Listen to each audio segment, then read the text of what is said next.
There's one man who's seen plenty of young stars come and go from Formula One. It's Murray Walker, and we're now here with two men who would love the chance to compete in Formula One. Ollie Webb, who races in Formula 3, and Jack Harvey, who's a Formula BMW driver at the moment. Great to see you both, and we can see actually from your, well, you're already looking like racing drivers with your nice sponsored tops on. Racing steps for you, and for you, Ollie, Team UK. Just explain to us what Team UK is, because it looks like they've taken sort of some of the cream of the crop of young British racers, and that looks almost as competitive as Formula One with you guys racing there.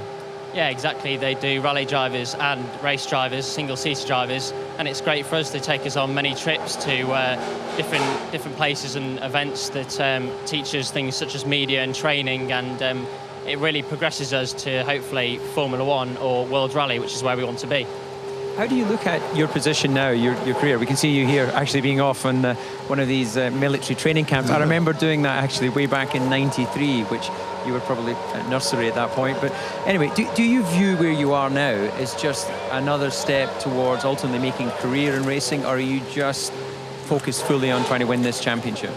It's a bit of both, really. Obviously, if you're focusing too far ahead, then you're not concentrating on what you're doing. We need to win the championship this year in Formula 3, and we're winning with Mercedes Power, who are doing a great job for us, and that's what we need to focus on for the moment. Obviously, sponsorship and getting further ahead to do such thing as World Series, GP2 and F1 is the ultimate goal, but we really need to focus on winning this year, and we're on our way to doing that. Well, you're sounding every inch the Formula One driver. The corporate training is clearly working, and I don't want to age you too much, but in 1993, Ollie was 2 years old.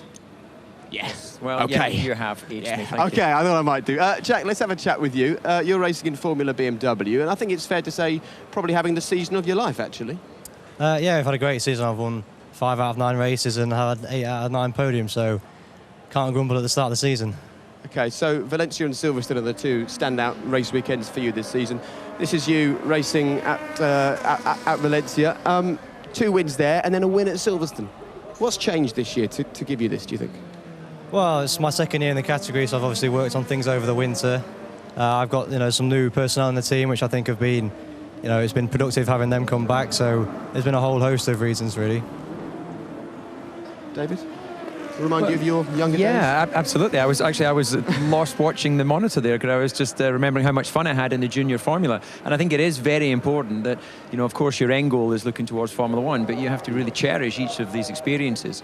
You're obviously doing very well in the championship this year, but what is your plans for next season? Have you got something in place already? Because money is such a difficult thing to raise, the funding necessary for each of these steps. And of course, each year it gets more expensive.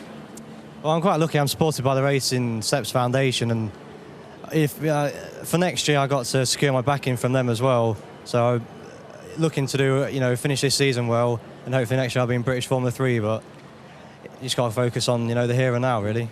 Ollie, David said the trick is to enjoy it at the moment. We'll have a look at you racing in Formula 3 now. Can you find time to enjoy it, or is the pressure to have a good season all the time, to stay on programmes like Team UK or Racing Steps and to get to Formula 1 so great that you're just thinking of the future all the time?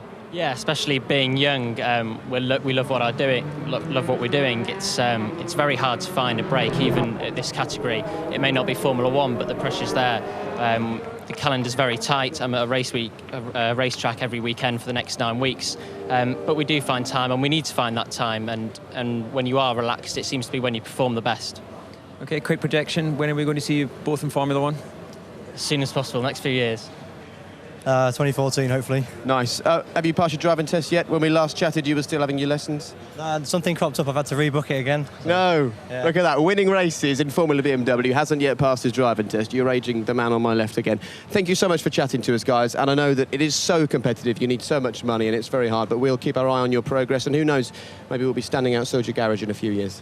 Thank you very much. All right, very best of luck and enjoy the rest of the season. So these guys are looking for their chance, but one man has been given his first full season in Formula One this year, a certain Kamui Kobayashi. He impressed at the back end of 2009. Then after a dismal start to 2010, he picked up some points in Turkey, and then you'll love this, he pulled out a really audacious last gasp overtake on Fernando Alonso to finish well in Valencia, and he kept the run going last time out in Silverstone with another strong race. The boy can drive. I'm not so sure about the cooking, though. Today we have salmon, and I make teriyaki. Okay, so tell us what we have. Salmon, ghost, soy sauce, sesame oil, this is alcohol, kind of sake. This is salt and pepper, but not too much. Quite a lot of oil. Very hot in here, isn't it? No.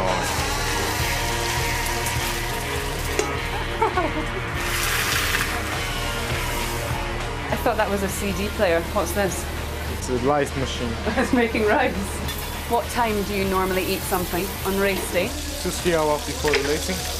2-3 hours before the race. And then when you finish the race, you must be really hungry, no? Yeah, exactly. Where did you learn to cook?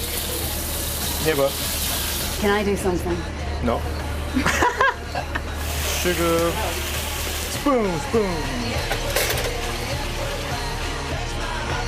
We haven't done this one yet. You know sesame, we don't need.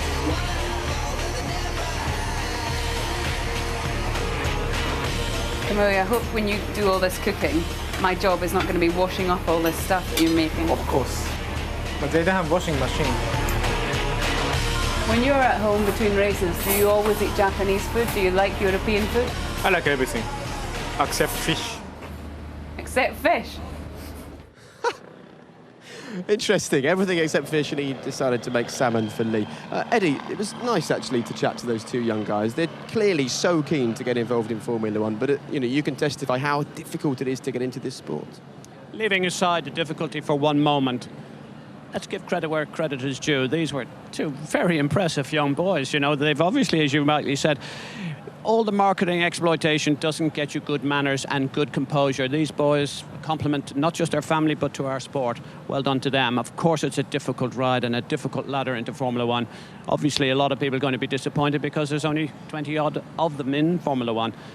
So it's a daunting prospect, but with this kind of attitude, inspiration and commitment and passion, they can get there, no doubt about it, if they're as good as what we believe they are.